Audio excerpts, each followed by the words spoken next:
Hey, friends, welcome to episode 318. I'm your host, Laura Lummer, and we are here with today's Tuesday Terrain Talk. I love these Tuesday Terrain Talks because they just give you so much opportunity to do simple things to support your health. That's what this is all about, to really focus on small changes that you can make in your life to have big impact in supporting the health of your body so you feel better, less pain, less fatigue, more energy, more joy. I want you to feel as good as you possibly can.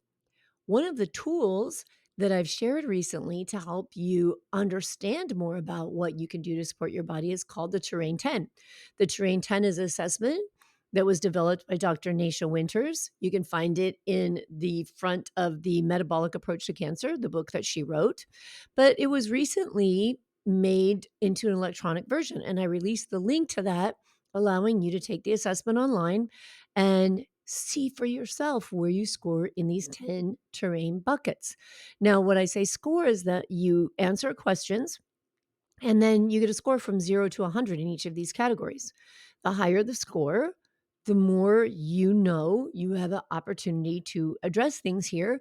Or better yet, even before we get to addressing, before we get to changing, you get to understand a little more about what is going on in your body. I think that's something we struggle with tremendously as people who've been diagnosed with breast cancer is the why. Why did this happen? Why me? Didn't I do everything right? I know definitely I went through that. But this assessment gives you an insight into that. I think that sometimes we just accept a lot of things we get exposed to and go through in life as just part of the normal human life experience. And a lot of it is part of the normal human life experience. But even a part of the normal experience has an impact on us physically and emotionally. And the Terrain 10 assessment helps you to get a better understanding of that. And then once you can get an understanding of what's going on, you can have some little bit of a direction, what things to prioritize. And how you can know what to prioritize is by the things you scored the highest in. The higher you score, the more opportunity you have to address things in that area. And I want to share with you something really interesting. I've had a really great response to people coming in and taking the Terrain 10. And I went back and I looked because I got curious and I started to wonder if I would see some commonalities. Is there something that across the board people score higher on? Are there a top 3 categories that we could address, that I could support you more in? And I found some pretty fantastic stuff. One of the things that really, I don't know that it really surprised me, but I guess it excited me because I know from all the coaching I do, I know that this is important. And now you all are taking the Terrain 10, and I have data showing this is so important. And what it is in the top three categories, meaning that people scored the highest in, that they have the most opportunity to address to help themselves feel better and improve their health. 78% of people who completed the Terrain 10 assessment had stress in the top three. 73% had mental and emotional health in the top three. So this is so interesting, right? Because one of the things we gravitate to the most, most commonly, and we beat ourselves up about and we shame ourselves about is food and exercise, diet and exercise. And yes, they are important, super important. And I love them and I would never want to minimize them. But I think that in putting so much energy into diet and exercise, we do minimize the impact, the importance of mental, emotional health and the effect that stress and our biorhythms have on our bodies. So you can look forward to hearing a lot more about that because it is absolutely so critical. And I feel like this compulsion, this obligation, this purpose to help women understand it's okay to address these things. It's okay to say they're real. And I'm going to do another show all about that because that's not what this is on. So I don't want to go on too much of a tangent, but I just want to help. I just want to share that information. I just wanted to say, wow, let's think about that. 78% of people scored in the top three stress. That is having a huge impact on our wellness, my friends. and we need to accept it, we need to address it. And then 73% emotional health. Fantastic. I love seeing this data. But what today's show is about is another very high scoring category. So 67% of people who finished the Terrain 10, and I say completed because it's a little bit lengthy. So there are a lot of people who started it and I think kind of went, holy cow, that's a lot of questions. But out of everybody who completed it, 67% had toxic burden in their top 5. And 22% of that 67 had it in the top 3. And toxic burden is a big area. And I love how mental emotional health ties into this because I think often when I speak about toxic burden, people go right into fear, people go right into anxiety, and very much into overwhelm because there's this idea that everything is toxic. So, what can I possibly do? And as I talk about all the time on the show, once we're in overwhelm, our actions stop. We freeze. We don't address things. So, I'm not going to talk about everything toxic in the world. This show, these episodes are about small things we can do. And I want to help you understand the importance of small changes because small changes can really have a big impact. So today we're not going to talk about everything in the world that's toxic and everything in the house that you can change. I'm going to address one particular area and I want to help you understand why this particular area is really important. We're going to talk about home fragrance because home fragrance is a big deal. Candles, air fresheners, those little sticks. I don't know what you call them. They're kind of a diffuser, but I guess I think of a diffuser as something with water going in it. But the little sticks they put in the liquid bottles, so they're diffusing fragrance in the house.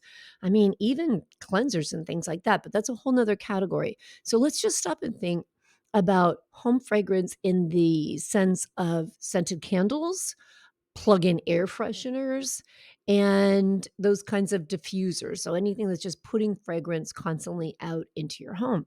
Now, I love fragrance. I love things that smell good. I don't want my house to smell stale or, God forbid, have any foul odors in it. I love fresh smelling things. I love nice smelling things. But I also have what's referred to as multiple chemical sensitivity. And I don't think I really had very much of it until I went through chemotherapy and then it got really intense. So when I walk into somebody's house and they've got scented candles, or oh my gosh, there's this place that I go to do my scans and they have plug in air fresheners. I think in every dang outlet in that place. So literally, as soon as I walk in, I start having a cold sweat. I get clammy, I get a cold sweat, I start to get a headache, it actually blurs my vision, it makes me feel terrible. And I actually did a podcast about this, and I'll link to that in the show notes for this episode too. It's way back in the beginning, episode number 27, where I talked about multiple chemical sensitivity because it is a big deal. It is an issue.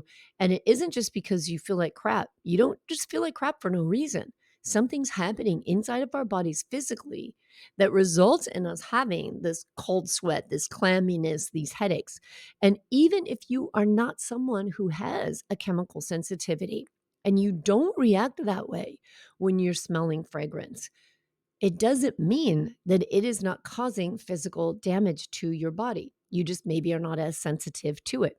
So, I want to talk for a minute about the importance of considering home fragrance, even where you go into places. When I go into this place where I do my scans, I ask them to unplug those fragrances.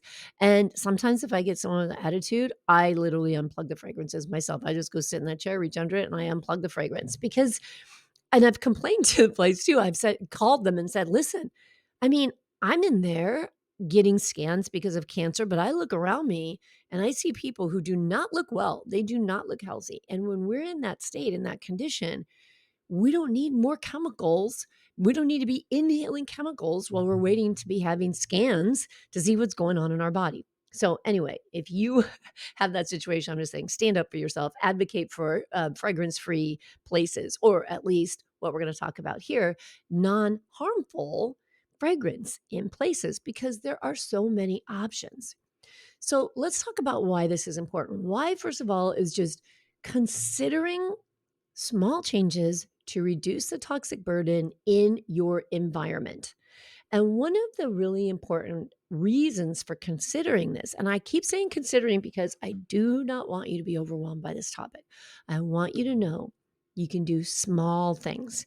There are things in my home still. There are things that I use from time to time that people would consider to be toxic. I know that. I haven't gotten every toxic exposure out of my life. Could I get better? Yes. Have I gotten better? Yes. And that's okay.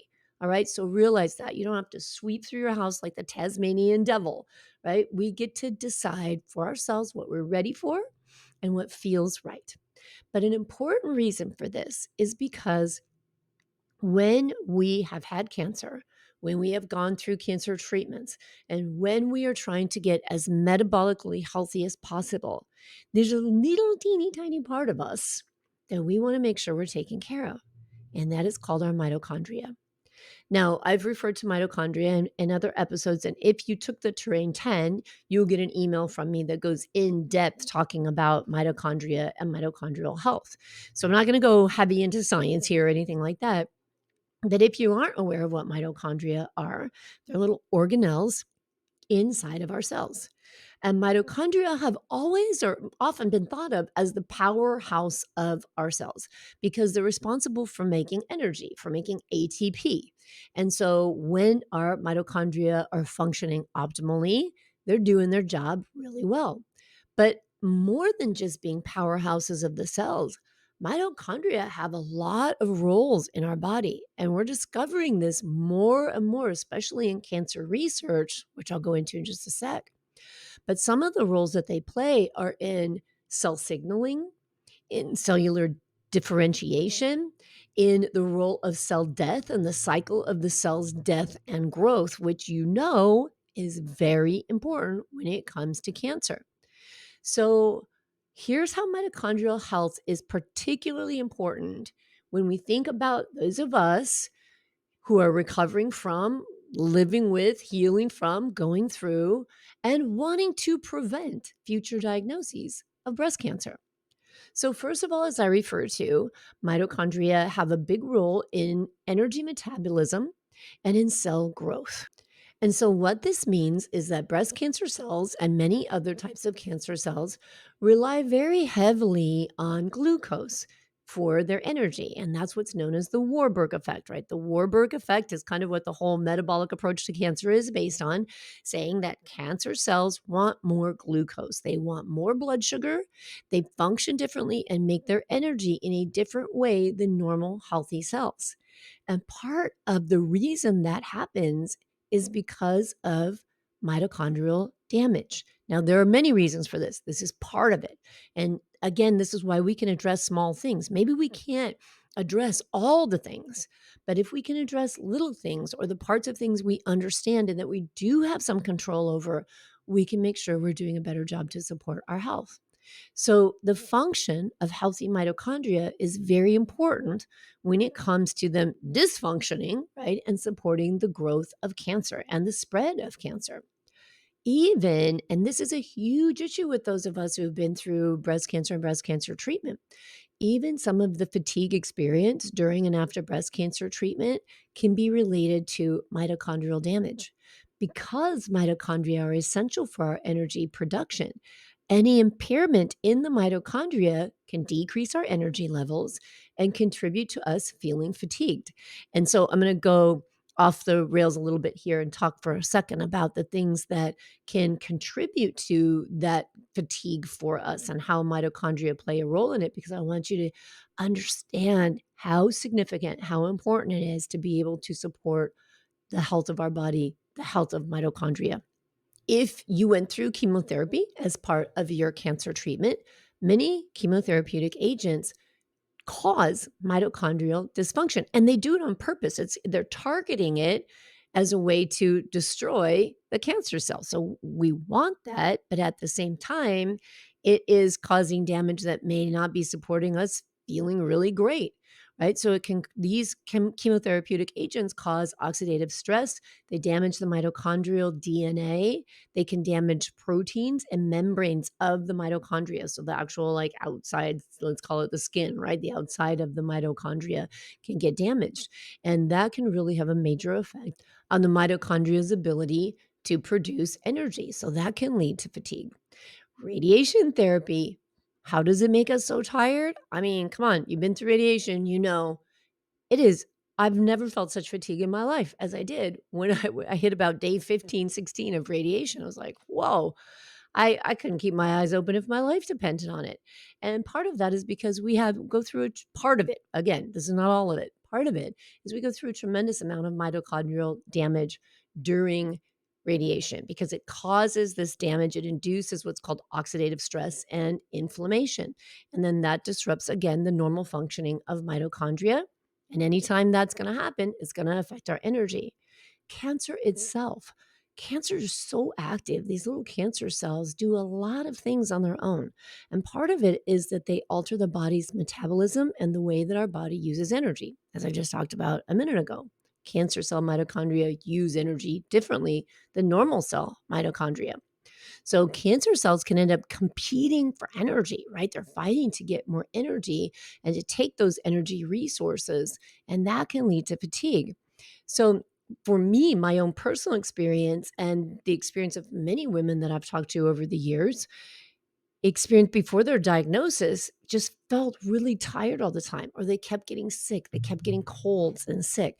And if I think back on that, it makes total sense, right? Because I had cancer going in my body. So my immune system was trying to fight it. Cancer was fighting for energy. There was all kinds of stuff going on. So cancer itself can be a part of that to cause that fatigue. And then, of course, we're going to have systemic inflammation. I mean, that's kind of the root of cancer, right? Is inflammation. It's one of the roots of most diseases that I've ever read about. So we can look at this and say, okay, having had cancer and then having had cancer treatment, all of that together causes a lot of inflammation, which is associated with mitochondrial dysfunction because it produces certain proteins that interfere with mitochondria dysfunction and it just makes us more tired. And then we stack on that everything that happens to us, the hormonal changes, the emotional stress, the difficulty sleeping, all the damage to the mitochondria. Is it any wonder that it causes a tremendous amount of fatigue to go through this experience? And so after cancer treatment, the recovery of our mitochondrial function can take a lot of time. And we can have really persistent fatigue for a long time, even after finishing our active treatments for cancer, finishing radiation, surgeries, chemotherapy. And so, what's really important is that we support our mitochondria through lots of ways: nutritional support, eating good, whole, healthy foods, physical therapy, exercise, and lots of different lifestyle interventions that reduce inflammation and getting good sleep, staying well hydrated, and doing all the things we can to support our new cells as they're developing so that they have healthy mitochondria. But we do have to be patient with ourselves, right? And as we're being patient and we're giving all of our billions or trillions of little mitochondria chance to get healthy, chance to recover, we can be doing things to support that. One of those things is we can be reducing environmental toxins as much as possible. So why do I pick scented candles, which are so lovely, which is a huge, huge, huge industry? That's exactly why, because it's so popular and it seems so harmless to so many people. But chemical fragrances can be very disruptive to the health of our mitochondria and to our hormonal system. So they're known to be, and there's a lot of concern in studies about how they are endocrine disruptors. I referred to that, I don't know, I know that I talked about it in some previous Tuesday Terrain Talks.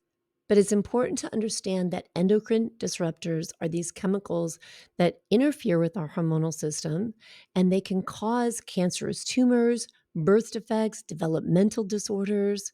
And there's a lot of growing evidence that shows that they have an impact on our mitochondrial function. So, this is kind of a newer area of study, but there's definitely evidence that supports it. And I just want to share with you a couple of ways in which these fragrances, chemical fragrances that have specific chemicals in them, how they disrupt our mitochondria. One of the ways is that they produce what's called reactive oxygen species, ROS. Free radicals, you may be more familiar with that term, free radicals. And free radicals damage mitochondrial DNA. So, again, what happens when we damage mitochondrial DNA? We affect our levels of energy, we affect the way mitochondria make energy, and that is one of the contributing factors in cancer. And when that happens, we can see that mitochondrial DNA, proteins, and even the little fat cells in the mitochondrial membranes get damaged. And when endocrine disruptors cause mitochondrial damage, they can trigger other things like triggering these pathways that lead to cell death. You've probably heard the term apoptosis. Programmed cell death is the way our cells are supposed to work. But when the mitochondria get damaged, endocrine disruptors play a role in that, then these cells can die when they're not supposed to or not die when they are supposed to. And both are problematic because if we have rapidly dividing cells or cells that are really critical for normal bodily functions, we don't want them dying off when they're not supposed to be dying off. So, all of this can cause metabolic disruptions, and it can manifest in things like changing the way we metabolize fats, whether or not we're insulin sensitive or insulin resistant, our overall energy balance, and even contribute to things like obesity, diabetes, and metabolic syndrome. So, the potential for scented candles for home fragrance to act as hormone disruptors, it is a topic of debate, but it is a topic of concern. And the primary concern is the chemicals that are in these things, especially in scented candles. So, synthetic fragrance, what does this term mean? Well, it's a really interesting thing because I can't really tell you. Because people who produce synthetic fragrances or products with synthetic fragrances don't always have to disclose exactly what's in that fragrance because it can be proprietary. This is how they get their scent. So you may just see fragrance or synthetic fragrance on a label, and that means their formula is proprietary and they don't have to disclose everything that's in it. And so that can be even more concerning because it can be really difficult to understand how much of an impact this certain product might have on your health. But some of the things that we know that are in a lot of, not all scented candles, not all, and I'll talk about that too, but the things we want to look out for are things like paraffins. So, paraffins are a byproduct of petroleum. And when they're burned, they release volatile compounds, known carcinogens. Then there's phthalates. And some scented candles, again, I keep saying some because I want to enforce it's not all, but some phthalates, these are a group of chemicals that are used to make fragrance last longer. And they are known endocrine disruptors. They affect our hormone systems, particularly reproductive hormones. So, not all scented candles have phthalates in them. And an important thing to do is look for ones that say phthalate free products. Now, phthalate, when you look at this word, it doesn't sound like the way I'm saying it. It's PHTHALAT, phthalate. And so you want to look for candles that do say they're phthalate free because we know these are carcinogens and that they do impact our health. And also, we have to be thinking about the level of exposure that we have to these chemicals, right? If you burn a candle now and then, that's going to be different than if you're a person who kind of like me, like a lot of people I know, like to have candles going all the time. You come home, you unwind, put on candles. When I'm sitting down doing work, I have unscented candles, but I usually use an essential oil diffuser. I like scent, and we're going to go into that in just a second. So, exposure and duration of exposure definitely has an effect. So, if you do have a candle you're not willing to part with, you know it has synthetic fragrance in it, something you might want to consider is keeping a lot of ventilation in the room when you are burning that candle. Keep some windows open and keep a fan on or something like that so you can minimize some of the risk to your health. Look for candles that are made from natural waxes like soy or beeswax because those burn cleaner than those that are made with paraffin wax. And if your candles are scented with essential oils and they're labeled as phthalate free, then you're doing a much better service for your overall health. And this is just, I'm saying candles, but any home fragrance, and especially those kind that you plug into the wall. Like, I cannot, well, I told you my story a minute ago. I mean, those things are so intense. And I think, people like me that have a chemical sensitivity, we're kind of like the canary in the coal mine, right? The canary dies first, and the people with sensitivity, we react first. But again, it doesn't mean that other people who don't have a reaction aren't being impacted by it. You just don't have the same sensitivity and as much of a reaction to it. But it's definitely something that you should be considering. So, using clean scents in your house is important. And who doesn't love a good smelling house, right? So, what about essential oils? Now, using essential oil diffusers can fragrance your house, and not only will it not damage your health, but essential oils come directly from plants. They're like the plasma of plants, right? They're called oil, but they're not really an oil. They're extracted from plants in a certain way. So we refer to them as essential oils. The beautiful thing about them is they have the qualities that they display in the plant. And so when we're using essential oils in our home, when we're using an essential oil diffuser, they can actually be doing good things for our health. One of the ways that I scent my house often, especially when it's cold outside, is taking citrus peels and putting cinnamon sticks and things like that into just a pot of water on the stove, add a little bit of vanilla to that, and add herbs, rosemary, thyme, like all those herbs have these powerful essential oils in them. And so when you get them into heat, that fragrance gets released. But the beautiful thing is when those fragrances get released, we don't have to worry about them disrupting our hormones because they can have some really beneficial attributes. Now, you also want to make sure you get a good source for your essential oil, or if you're using products with essential oils. And I have some on my website and my website shop. They're all vetted through Dr. Nasha Winters. They all have her stamp of approval. But when I say a good essential oil, that means that some essential oils are extracted with solvents or they put additives in them. So if you're finding essential oils that are really cheap, if you say, oh God, that's so expensive, and then I just found it for like $5, that probably has additives in it. So you want to make sure you have a good source for your essential oils. And also know that just because they're natural doesn't mean that some people won't have allergies to them. Just like we have allergies to plants, some people can have allergies to essential oils. So does it mean that they're actually safe for everybody? No, but it means they don't have toxic things in them that are disrupting the way our hormones and our mitochondria work inside of our body. Okay. So, some of the benefits of essential oils are that they've been shown to be mood enhancing. So, various essential oils like lavender oil is very calming, peppermint oil is very energizing, lemon oil and citrus oils have been shown to help people focus. So, we can use different things in our environment to actually support the way we want to feel and support our emotions. Lots of essential oils have respiratory benefits, like eucalyptus and tulsi. These essential oils are things that I've used for my children, who a couple of my children have struggled with asthma. And if I get sick, I use them for myself by putting some drops in my hands and inhaling them. They can be put on our bodies. So these things are safe and they can really help us in many ways. So eucalyptus can even help with breaking down some congestion, opening up our airways.